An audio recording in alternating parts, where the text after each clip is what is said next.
Les corpures et les mélanges sont constitués d'espèces chimiques, ce que nous avons déjà vu. Aujourd'hui, nous allons tenter d'identifier et de modéliser les entités qui constituent toutes ces espèces chimiques, mais cette fois-ci à l'échelle microscopique. C'est ce que l'on appelle les atomes.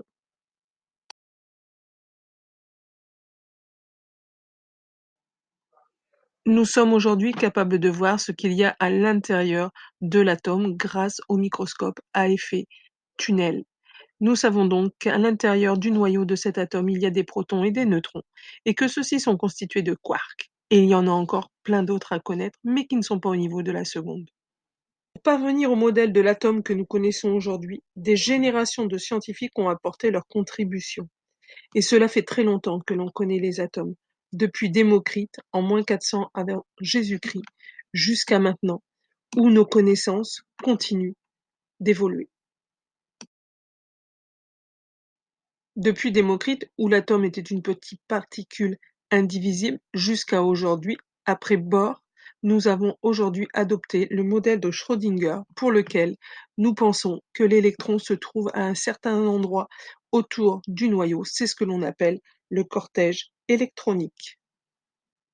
L'atome est donc constitué d'un noyau central contenant des protons chargés positivement et des neutrons neutres, ce que l'on appelle des nucléons, et d'électrons qui gravitent autour. L'ensemble des trajectoires de ces électrons est appelé le cortège électronique.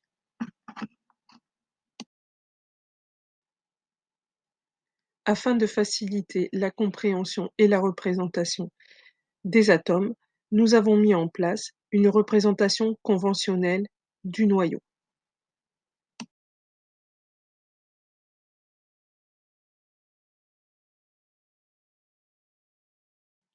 X est le symbole de l'élément chimique que l'on retrouve facilement sur la classification périodique des éléments ou grâce au nom de cet atome.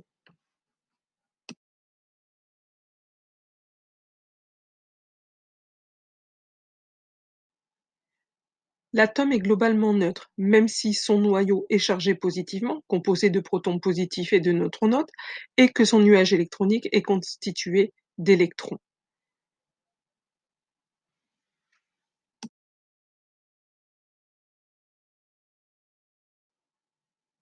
Pour calculer la masse d'un atome, il suffit de calculer la masse de tous les éléments qui le constituent.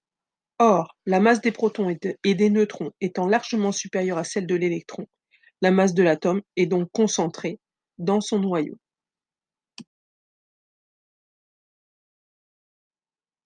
Le diamètre de l'atome est de l'ordre de 10-10 mètres. Son noyau est environ 100 000 fois plus petit. On comprend donc alors pourquoi on qualifie l'atome de lacunaire, c'est-à-dire qu'il est essentiellement constitué de vide.